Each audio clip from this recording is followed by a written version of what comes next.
Bonjour à tous, shalom, alléluia. Bon, je dis bonjour à tous, shalom, comme si c'était un bonjour alors que j'ai fait une vidéo juste avant. On va être sincère. Bref, on peut la faire en public, mais le Seigneur nous voit. Bref, petite parenthèse un peu. Voilà. Et en fait, j'aimerais partager donc un sujet. Moi, je me présente souvent en tant que missionnaire parce que le Seigneur m'a vraiment envoyé comme missionnaire en Guadeloupe. Le Seigneur m'a envoyé sans aucune famille. Il faut savoir que de base, je ne suis pas du tout guadeloupéen, mais pas du tout. Je suis d'origine créole, bien évidemment.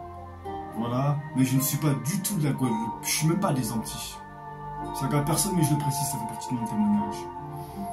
Le Seigneur m'a ouvert les portes, arrivé en Guadeloupe, hébergé dans une famille. Même deux familles d'ailleurs, merci Seigneur. Puis, il m'a fait grâce d'être hébergé par l'organisme, le Centre Saint-Vincent de Paul. Pour ceux qui connaissent, c'est situé aux Abîmes, dans le quartier de l'assainissement. Voilà. Et le Seigneur m'a beaucoup restauré. J'ai eu la grâce, oui, c'est une grâce, de côtoyer de nombreuses assemblées. Mais je vous promets que sur une île où il y a beaucoup de sorcellerie, ce qui m'a vraiment choqué, c'est à quel point les hommes étaient dépourvus spirituellement. Mais vraiment. Vraiment. Et le Seigneur m'a fait grâce, après des années d'évangélisation, d'avoir mon logement. Le Seigneur m'a fait grâce au bout d'un an et demi d'avoir un logement. Il y a eu beaucoup de combats, vraiment beaucoup de combats spirituels. J'étais dans de nombreuses assemblées. Ça fait vraiment partie de mon témoignage. J'ai eu affaire à de nombreuses autorités, qui souvent se croient des autorités les loin du Seigneur, souvent. Alors que la plupart sont établies par les hommes, la plupart. Je vous le dis, la plupart sont établies par les hommes et non pas par le Seigneur. Voilà. Et moi, j'aimerais vraiment partager ce passage. Souvent, on dit, on transmet ce passage par « Ne touchez pas à mes loins et à mes prophètes ». Non. C'est pas ça le passage. C'est pas loin, mais c'est pas ça. Ne touchez pas à mes loins. Parce que, bah oui, son onction, c'est sa personne. Donc ne faites pas de mal. Ne touchez pas à ceux sur qui j'ai mis ma personne. C'est comme si vous me faisiez du mal à moi. Ne les touchez pas. Et ne faites pas de mal. Ne faites pas de mal à mes prophètes. Et j'aimerais vraiment expliquer ceci. Parce que c'est vraiment très important. Nombreux négligent ça. Faire du mal à un prophète, ce n'est pas, comment dire, le taper, le cogner, ça ne s'arrête pas car là, ça va plus loin. Vous voyez, ça va vraiment plus loin. Quand le Seigneur envoie un prophète quelque part, il vient avec un message. Le Seigneur n'envoie jamais un prophète dans un lieu où tout va bien. Non, parce qu'il a des choses à recadrer, il a des choses à dire. Il a un message du Seigneur à donner au peuple. Voilà pourquoi le Seigneur envoie un prophète. C'est avant qu'il vienne cogner, avant qu'il mette une puissance d'égarement, avant qu'il mette une plaie, avant qu'il fasse quelque chose, quoi, pour secouer le peuple. C'est pour ça que le Seigneur envoie un prophète en général. Un prophète, je prophète, bref, qu'importe. Voilà. Et, bah, bien souvent, on va mépriser. Vous savez, bien souvent, bah, un prophète, il est proche du cœur du Seigneur. Parce qu'il est le messager du Seigneur. Donc, il a le cœur du Seigneur en général. Il y a le cœur, celui qui a le cœur du berger, qui est pasteur.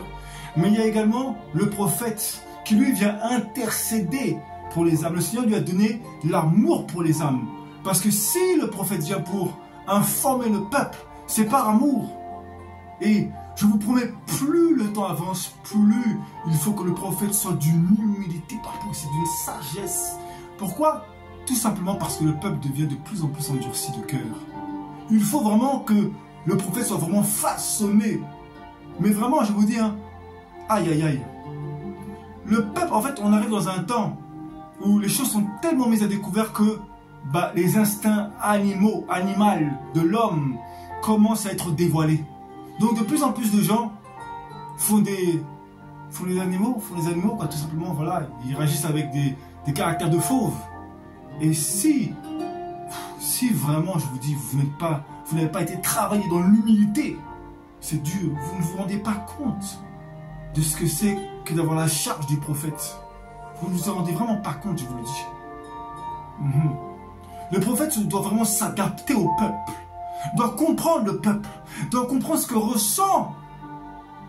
Non seulement il doit comprendre ce que ressent le Seigneur, parce qu'il doit ressentir son cœur, comprendre le message, mais en plus il doit savoir comment le donner au peuple pour que le peuple soit disposé à le recevoir. Vous imaginez même pas ce que c'est la charge d'un vrai prophète. Et c'est pour ça la parole dit, ne touchez pas à mes oins et ne faites pas de mal. Parce que si vous leur faites du mal, vous risquez de les rendre amers. Et lorsque vous touchez un prophète, lorsque vous rendez un prophète amer, ben c'est le cœur du Seigneur que vous rendez amer. Et ce sont des sentences terribles qui arrivent aussi. Parce qu'il est venu pour bénir, c'est-à-dire avertir, afin que vous soyez bénis, afin que vous puissiez être repris et revenir sur les bonnes voies. Ne touchez pas mes oins et ne faites pas de mal. Lorsque vous faites du mal à un prophète, bien-aimé, je vous le dis, vous empêchez des choses de se faire, de se dire. Vous empêchez le cœur d'être disposé, disponible pour entendre la parole. Vous allez endurcir le cœur de ces hommes, alors qu'ils sont venus pour vous bénir, pour être des instruments de paix pour vos territoires. Et vous attirez le malheur sur vos territoires. Ne faites pas de mal à mes prophètes. Ça ne veut pas dire ne les cognez pas. Ça veut dire ne faites pas de mal à leur cœur. Évitez de les troubler, écoutez-les. Soyez attentifs, sondez l'esprit s'il est vraiment du Seigneur. Bien évidemment, c'est très important dans ce temps actuel où il y a beaucoup de faux prophètes. Mais ayez un cœur disposé, bien-aimés. Et moi, je vous dis, là, je parle vraiment aux autorités des églises, des faux prophètes, des faux pasteurs, des faux bergers. Beaucoup, énormément, établis par l'homme, non pas par le Seigneur. Vous aurez des comptes à rendre, je vous dis. Parce que vous faites mal aux prophètes. Vous les brisez en mille.